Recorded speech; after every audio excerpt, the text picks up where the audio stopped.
Thank you so much, sir, for your time. I know you have a very busy schedule, but thank you for having us here.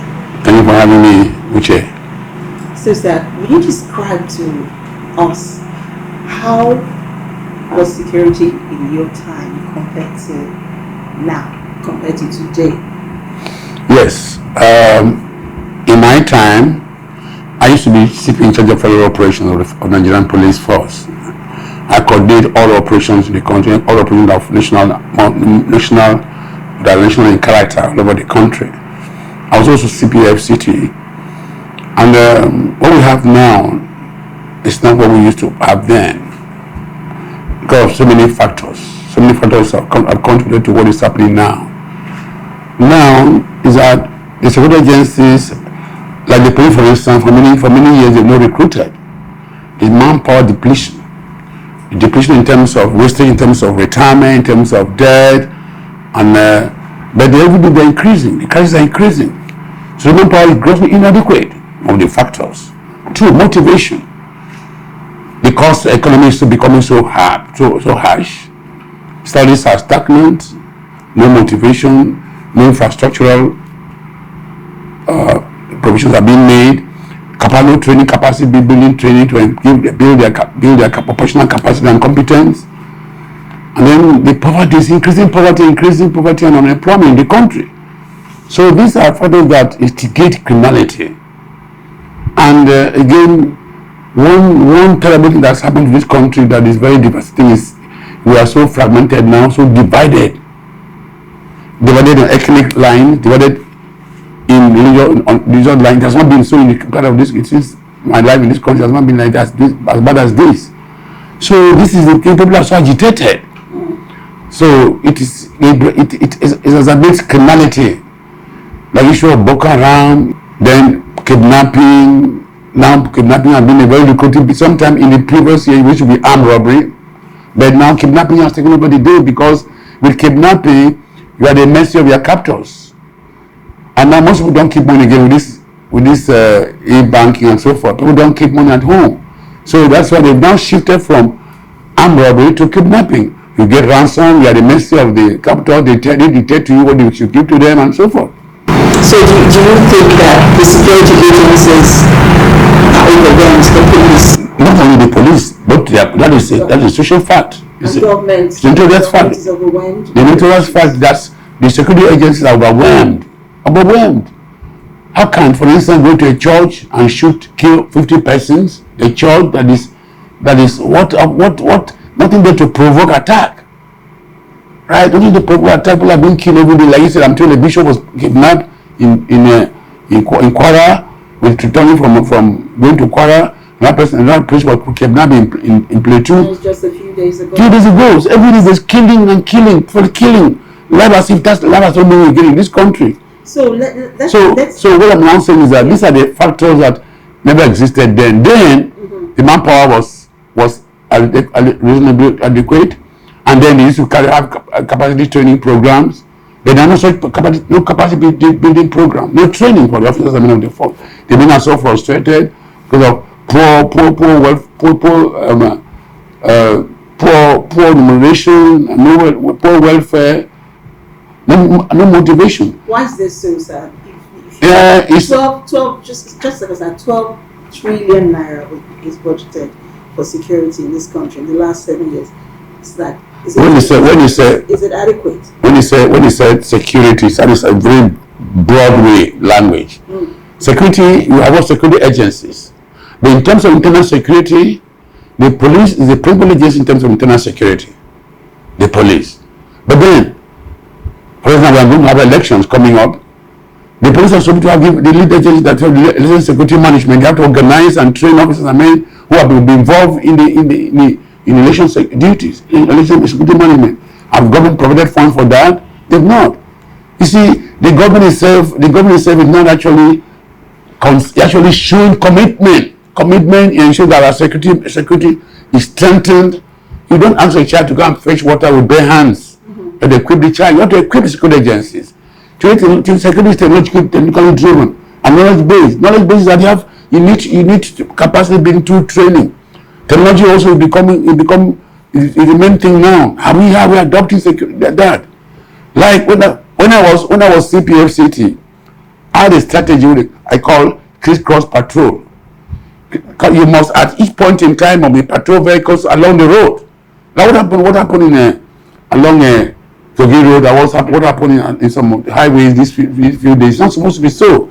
There must be consistent patrol along those highways.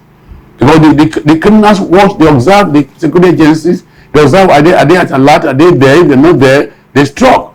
They want soft targets. So the security agencies have to be proactive, they have to be creating their thinking. When I was in service, Abuja, I stopped one chance in the FCT Abuja. I had a strategy I won't mention here. You know, they used to be what they call onion boys along the airport, Kogi Road. I stopped it. I brought the strategies. So you must think out of the box. You must be creative. You must be proactive. You don't want to be reactionary. When it happens, then you take action. No, you must be overwhelmed. But when you think ahead and plan ahead and walk ahead, it's like you beat the criminals to it. Like the security agencies making use of technology more. It's very important. Yeah. Technology, because technology will have to complement the effort of the men. Mm-hmm. See, men are not enough strength. Why isn't this being done? It's because the government not provide the funds. Government provide the funds. You see, the funds, security is key and central. But here we think that if you see the budget of one state in America or the US, is over what the whole country for the security, for the police alone. But here, when I was in service, I go with my IG to National Assembly to defend our budget. I would say that the National Assembly, when you give adequate funds to the police to function, you are not doing the police any favor. You are rather doing the citizens. You are doing your function as a legislator to make laws that would guarantee peace and security in the country. So both the judiciary, the executive should know that security is key and central in line with Section 14B of the Constitution to provide that security and welfare of the people shall be the primary purpose of government. The primary purpose of government. That's the primary purpose. Then how are we addressing it? Are we giving the priority it deserves? The attention it deserves? Are we just into the gallery, playing politics with security? Like Tamboa will say, don't play politics with the issue of security. So we need to be sincere with ourselves, not playing to the gallery. For instance, now they don't like governance any longer in the country. We have this political order 2023. How prepared are we for 2023? How prepared is security for 2023? Yes, so that's the question. What is government doing in terms of security for 2023 in Nigeria, especially as our election? Yes, what it should be now, like I said earlier, the police is the principal agency in terms of internal security. And national security management is the police should give the lead agency. What I want to say, what I do is that I organize all relations, all operations that are national in character. All security agencies, I will address them, bring them together, even in Eagle Square, and address them together and give lecture to them so they have a common vision. You have a common vision of what to do. You also have a common framework of action.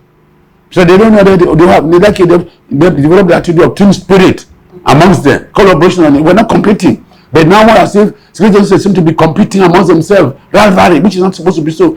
The security agencies are like fingers of one hand, serving the same government, the same country, the same people. So they work together in cooperation and collaboration for good and then for the mutual benefit of all for the country. So, but it is only when that is done, when the security agencies come out and know that we are partners, we should collaborate, we should cooperate, we should support each other. Support each other and work together. That's what you should do. I'll bring them together and lecture them so they have a common vision. So this is what the police should do now. And the lead agency, let all security agencies be brought together. The police should organize training on election security management.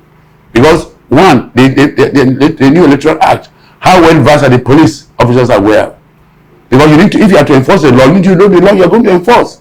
You're not, if you are ignorant of the law of what to enforce, you don't know what to do. So then, what are the prevailing crime? Like today, previously in the past year, we don't have election question of buying of votes. But now it's prevailing situation. Now people buy votes. So how come now the new development that phenomenon that has emerged? How is the police and other agencies trying to check that? So these are new developments. This development that are now coming up in this present dispensation or present era. the present reality, we also need to develop strategies on how to check them. Okay. So the police need to organize a training, massive training on effective security management, election security management, so that all those of them involved need to know what are their role. What are the role of the military? What's the role of the police? What are the other supportive agencies who are going to collaborate with the police to ensure that we have a free, fair, and peaceful election come 2023? Do you think government needs to look into security policies? Yeah, there's one lacuna which I've said. We don't have a national policing strategy in this country or framework.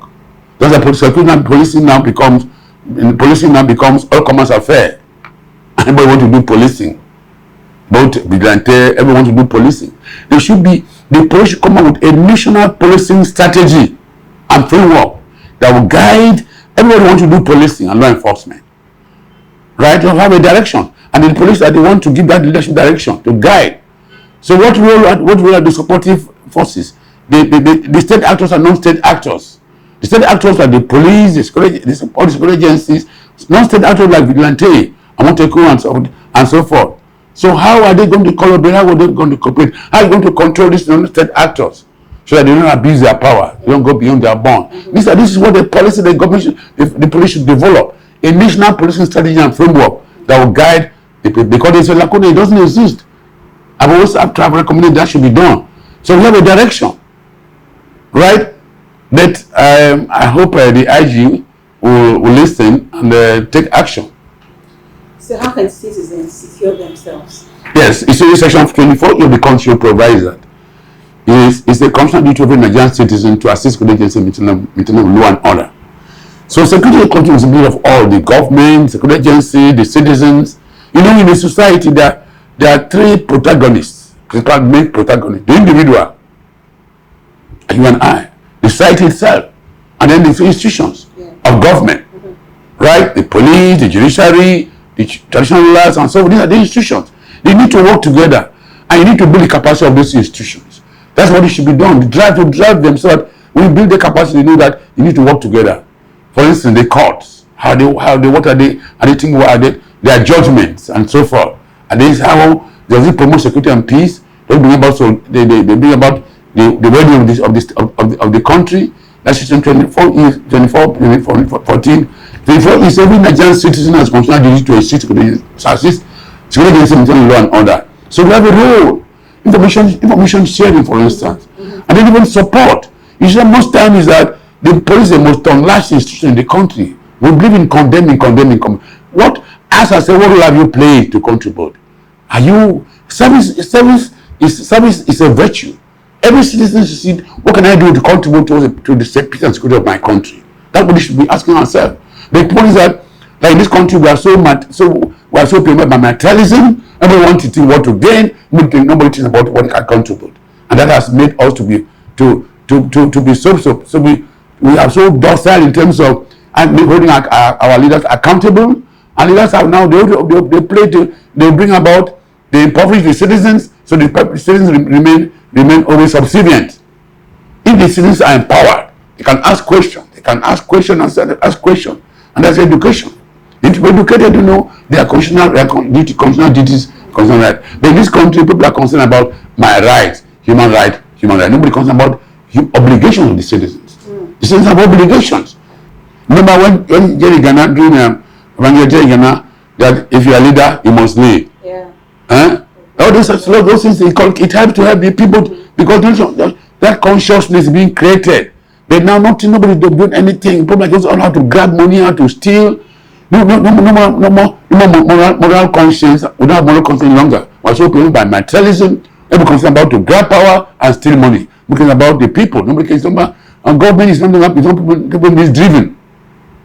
Government about to ensure their pockets and amass power and control power. We're concerned about the people. Governance is all about the people. The government should be sensitive to the needs of the people. But when the government is sensitive, when people are dying and killing nobody borders, it's not good enough for the country. Thank you so much for your time. My pleasure.